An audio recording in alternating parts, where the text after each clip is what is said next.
You're listening to Storytime in Paris on Paris Underground Radio.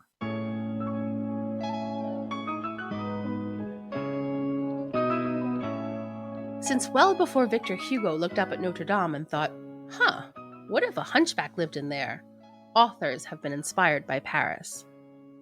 The Storytime in Paris podcast will help keep this tradition alive with interviews and readings from your favorite contemporary authors with a French connection. Every episode features 5 questions asked by you, our author's biggest fans, and answered live on air. Then our authors will treat us to a reading of an excerpt from their book. Who knows? Maybe you'll even be inspired to write your own great French novel. I'm your host, Jennifer Garrity. My guest this week is historian, journalist, and author Ellen Hampton, whose book, Women of Valor, The Rochambelles on the World War II Front, tells the extraordinary true story of a group of young women who became the only women's unit to serve on the front lines of World War II. Originally published in 2006, Women of Valor was revised and republished in 2021.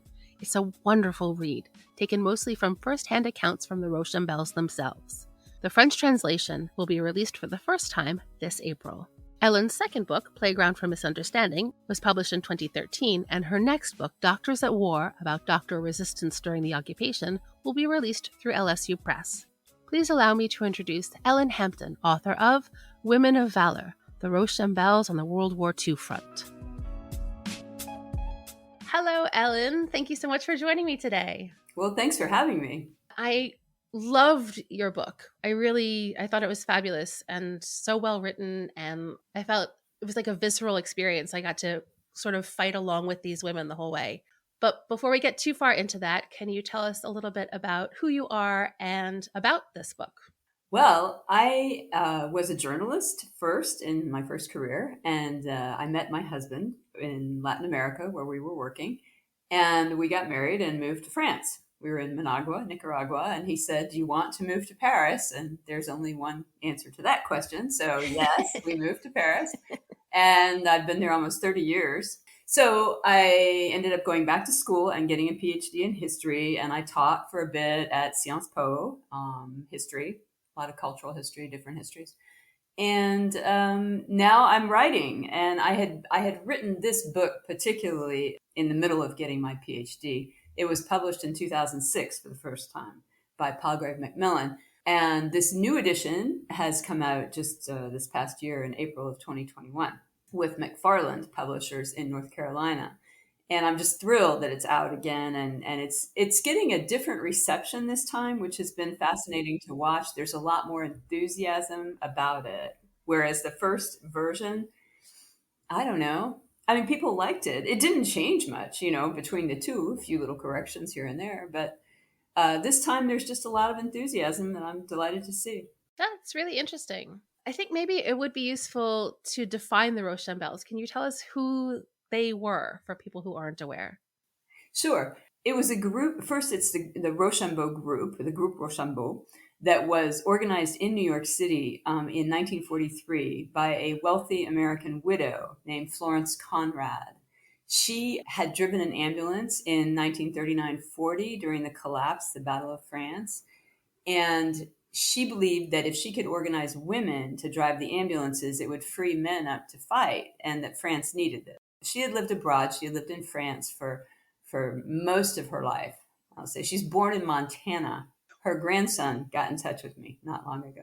And so she organized these French women who were already abroad, got them connected to the Free French in Washington, which was a major battle in itself, got them over to training in Morocco, and then got them attached to Leclerc's 2nd Division. And anybody who knows military bureaucracy understands the great victory that was. I mean, just to have been able to get through all those hurdles and all the opposition, because the men in charge were like, we don't want women, At the same time, they were starting to realize that if they could put women in positions like ambulance driving, communications, transportation, support, then they'd have more men troops to fight. So that door was opening a crack, especially in Morocco. So they trained in Morocco. Then they went with the division to England. And then they came into France on August 1st, 1944. They had been scheduled to come a bit later, but George Patton, General Patton, asked for Leclerc's division to be sent. General Patton was a Francophile. He loathed the Brits, which is something that you don't hear much in American history, but he had gone to school at Saint-Cyr, which is the French military academy, and he spoke French and he loved the French. So he knew Leclerc and what they could do because he'd seen them fight across Africa already.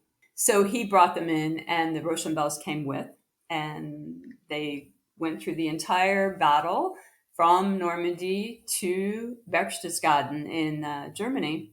Most of their combat and fighting was in France, not in Germany. By the time they got to Germany, the American troops had already come through and liberated Germany. I can say that. So that was their story, yeah. Amazing. So I have collected 5 questions for you from your fans and followers. And the first question, the question that kept coming up over and over again, was how did you first hear about the Rochambelles and what inspired you to write about them? Yeah, a few of the Rochambelles, Rosette, Jacotte, and Raymond, came to speak to an historical group that I belong to, the Chapitre Rochambeaux, with Rochambeau group and Rochambeau chapter. There was this natural relationship there. So they came to speak to us, and I was listening to them, and I was just amazed by their story because I had 2 uncles who had fought in World War II, and there were no women in these stories ever. You know, that war was a masculine thing and it was a man's thing, particularly World War II. So I was listening to them, and I went up to them right after the talk and I said, have you written a book? Has there been a book written about you? And they said, no.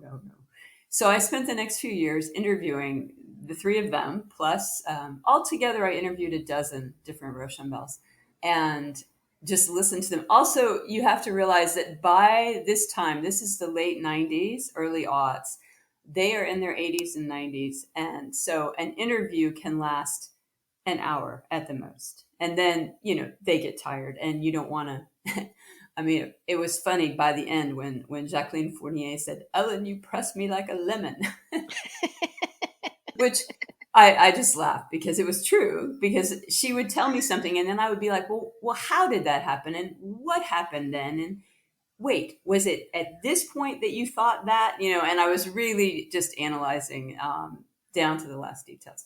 So as for why I thought that would be a great story is, as a journalist, I had covered the wars in Central America, in Nicaragua and El Salvador, a bit of Haiti.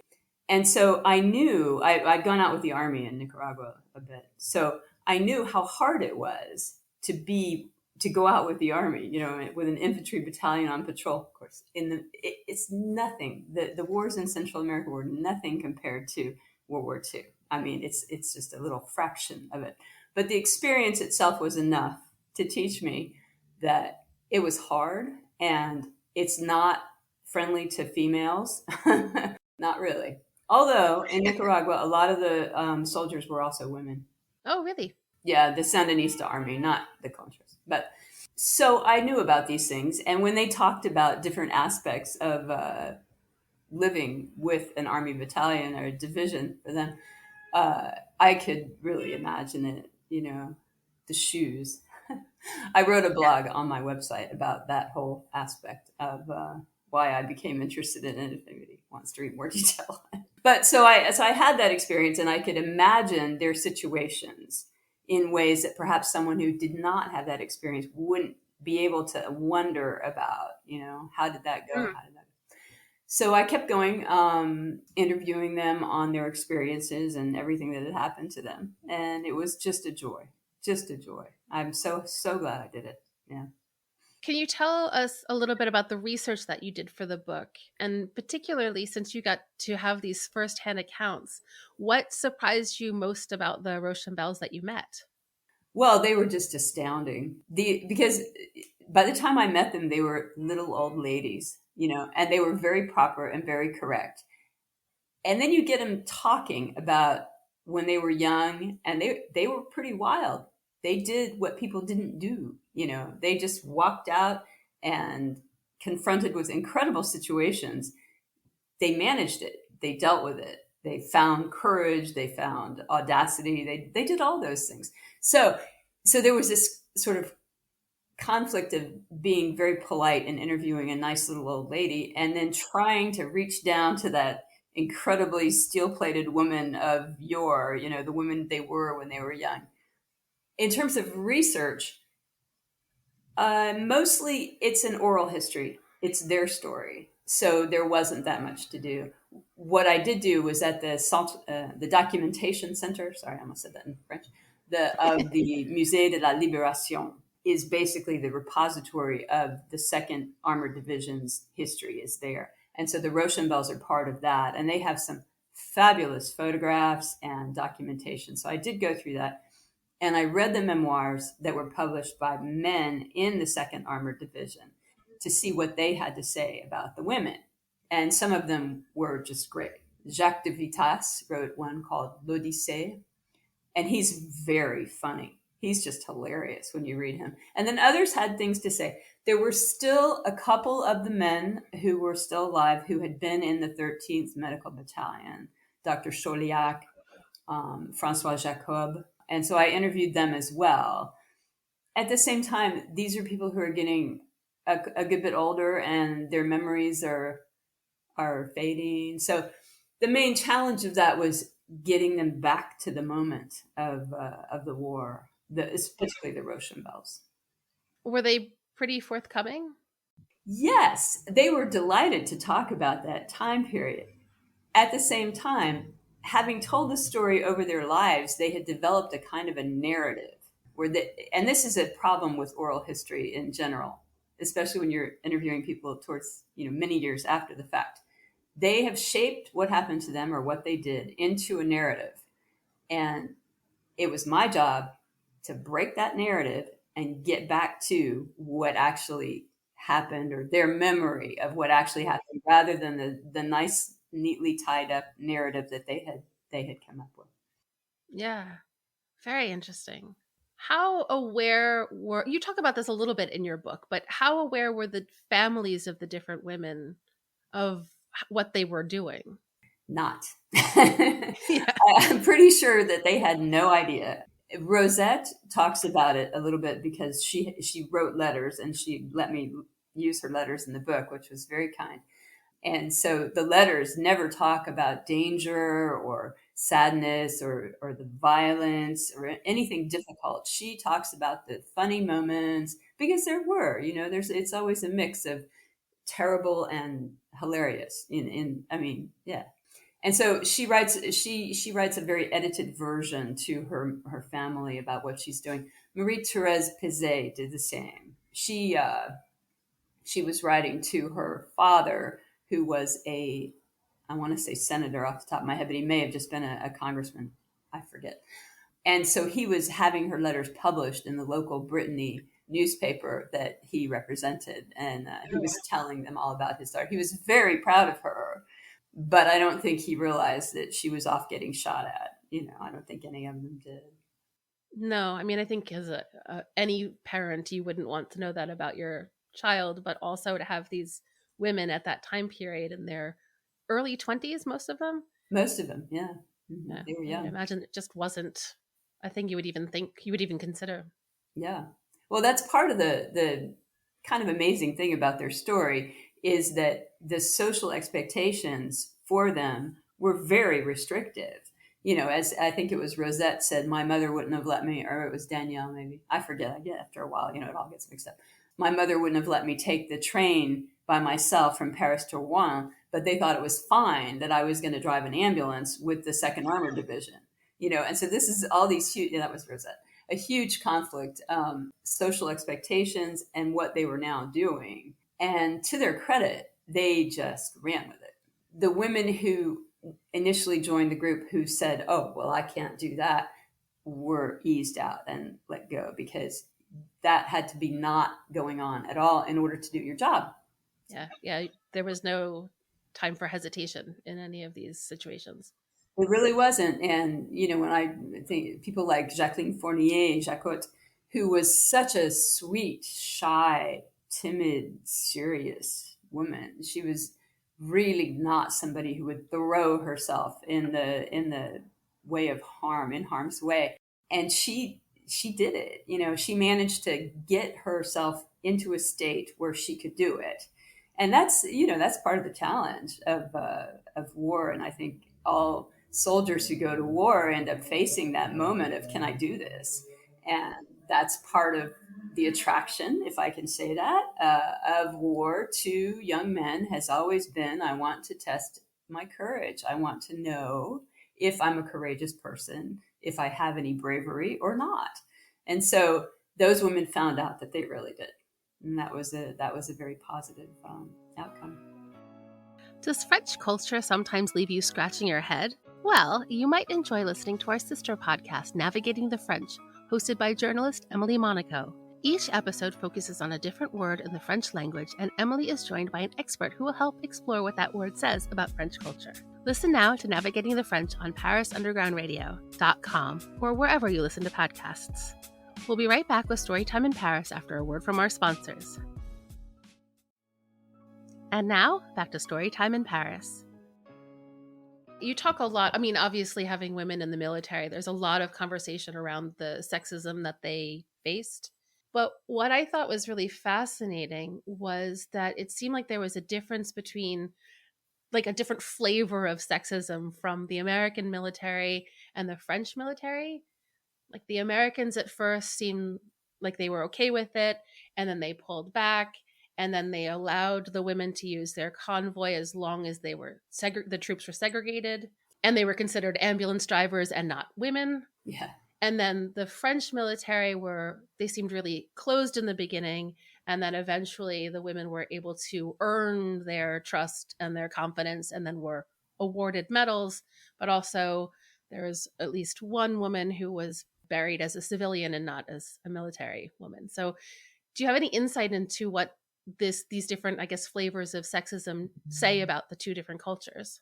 Well, I think one thing that struck me when I moved to France was that the range of gender behavior for men and women is much narrower in the States. It's widening a lot now. I mean, really recently now, but in the past, the range of masculinity was fairly narrow, and then the range of femininity as well. And we're talking about the 1940s, where it was two islands very far apart. And so for the Americans, having women soldiers didn't fit into their idea of war, military, women. None of that clicked anywhere. There was nowhere to make that fit. And for the French, there's always been a sort of a broader range of behaviors for men and women. Think about the idea of marriage, for example. In France, you can have a child outside of marriage and not be shunned by society.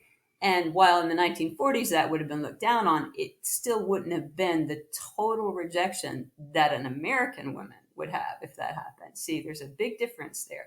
Views of homosexuality, of course, in the United States, it was just seen as a scandal. And in France, it was totally accepted. So there's a broader base for the French for behavior in gender frames, which today, again, this is all changed. So you have to look back at the mores of the time. And for the French, it became based really on behavior. It was once they saw the women could perform and not fall apart and not adhere to their cliches of what female behavior was, like when Colonel de Langlade tells Suzanne Torres, "Oh, little lady, you haven't seen any Germans," and that's in the reading that I'll do in a minute. But that's a typical kind of behavior. Pat you on the head, ma petite dame. So their behavior annulled that judgment that was put towards them. Yeah, they really seem to have to earn their way to stay with the troops, but they did. Absolutely. And it seemed like they got a lot of respect. But I think that's true for men soldiers as well, and that's something we tend to overlook. For all in a military situation, you earn your respect. That's true in a business situation too, perhaps, That's true. So considering all of this and the accolades that they had and how extraordinary these women were, why don't people know about them? How have they fallen almost completely into obscurity? Well, they were a small group, 50 women in the millions, as what 10 millions men who fought in World War II. Excuse me. So they're a small group and they're fairly obscure. And I wrote about them in English, and it is just now being translated into French. My husband, thank you, Claude Iraca, during the lockdown, since he was chained to the house, he sat down and translated it. And he was a journalist too, so he had a writing background, and that helped. And Talandier is going to bring that out in April, so that's coming out very quickly. And then the French can read it. So there was a memoir by Suzanne Torres called Quand j'étais Rochambelles, published by Grasset in the 1960s, and then republished in 2000, I think. But it was about Suzanne Torres. It wasn't about the group and how it fit into the army. It was just about her. It was her memoir. It was fine, but it wasn't the same. So now this exists, and like I said, it's finding an enthusiastic audience, and I'm so pleased that it's coming out in French so that the families of the women can finally read it. Yeah. Yeah. Absolutely. I hadn't even thought about that. Yeah, the families. And because now we're looking at the grandchildren level. Unfortunately, all the Rochambelles have passed. There's none of them are alive anymore, but they had children and grandchildren. And I think it's the grandchildren who are going to be really excited about it. I've been in touch with the granddaughter of one of the women. She lives in California, actually. She's a screenwriter. Anne Hastings' is granddaughter. And we've talked a lot about the story and how great it is, and trying to work it into some kind of a film project down the road, hopefully. So we'll see. Yeah, I think this definitely deserves to be on the screen for sure. Thank you. So do I. Well, you can see it as a short series for a streaming, for Netflix, yeah, something like that. It would be a great short series. Yeah, I think it's maybe too much for a film. There's so much that happens. I think a series. Yeah, Netflix, HBO, if you're listening. Yeah, exactly. So you're going to treat us to a reading. Can you give us a little bit of context as to what's happening, I guess, around the excerpt you're going to be reading?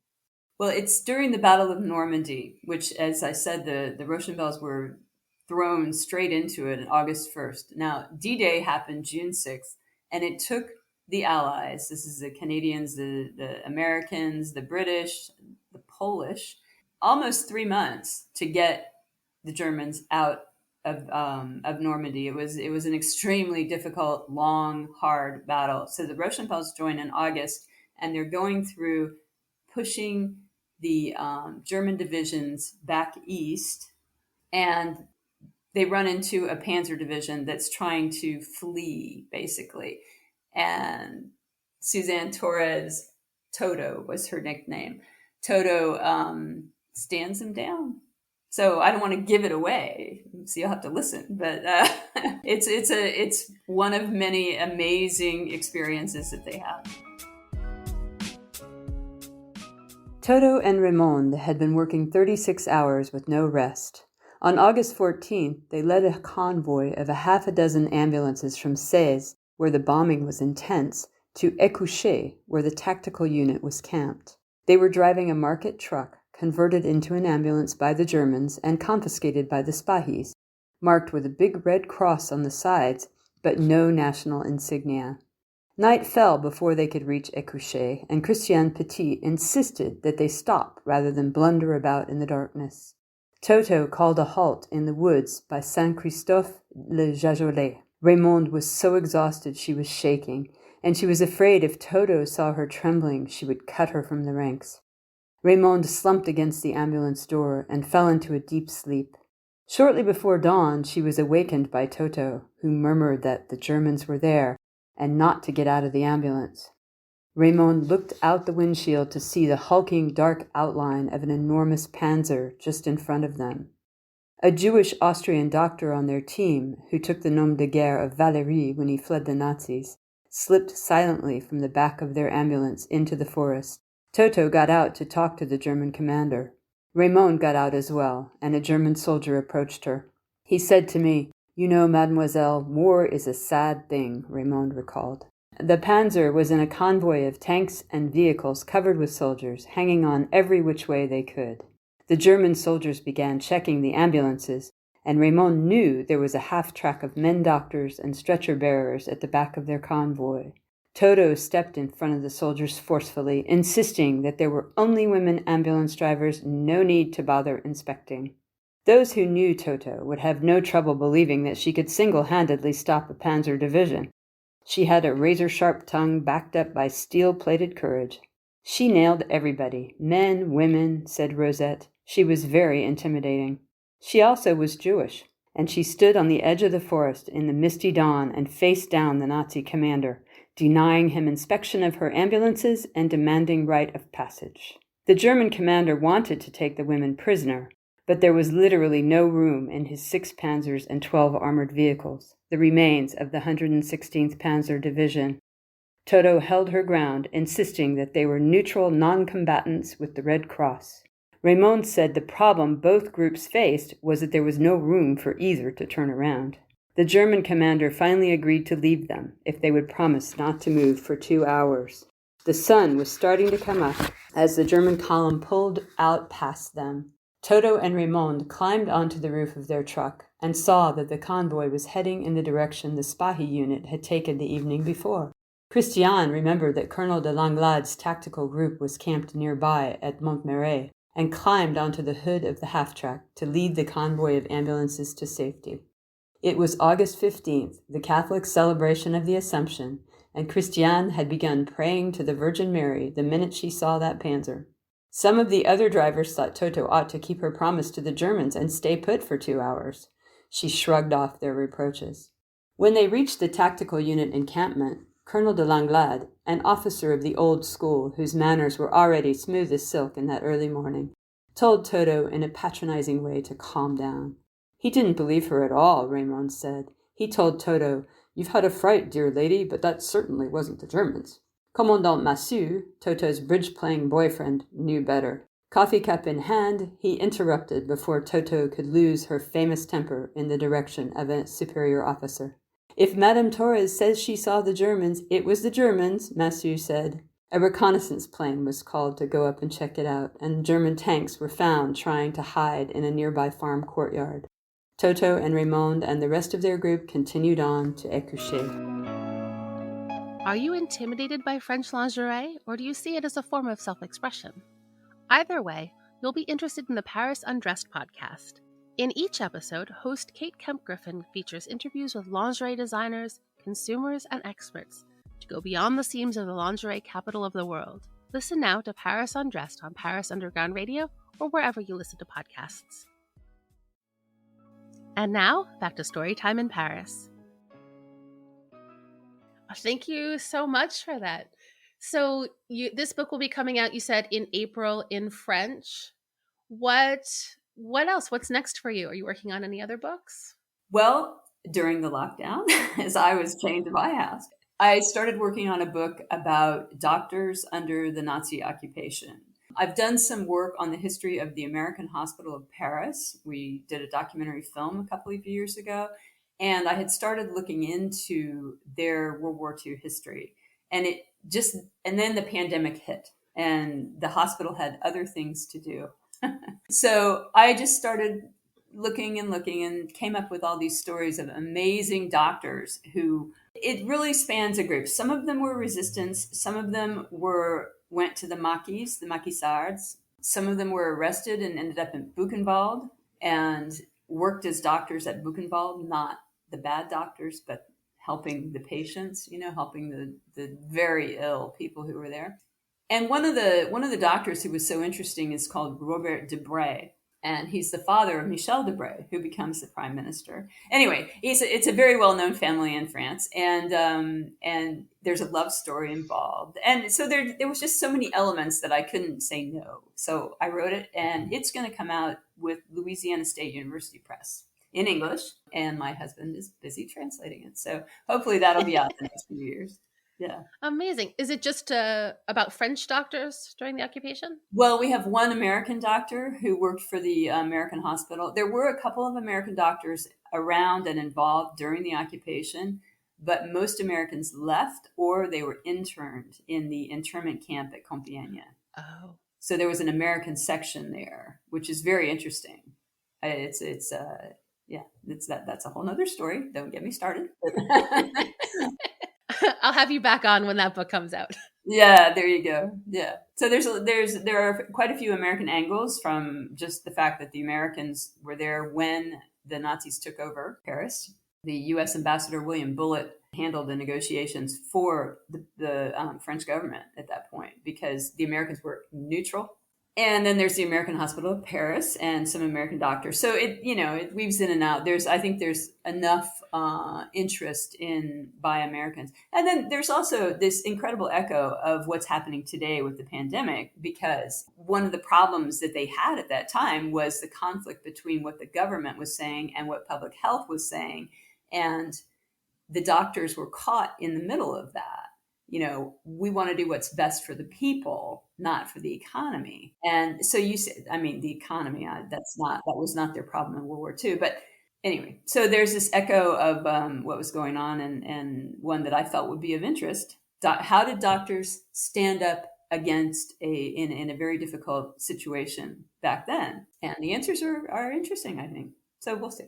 Very intriguing. So where can people find you or on social so they can keep up to date with all of your goings on?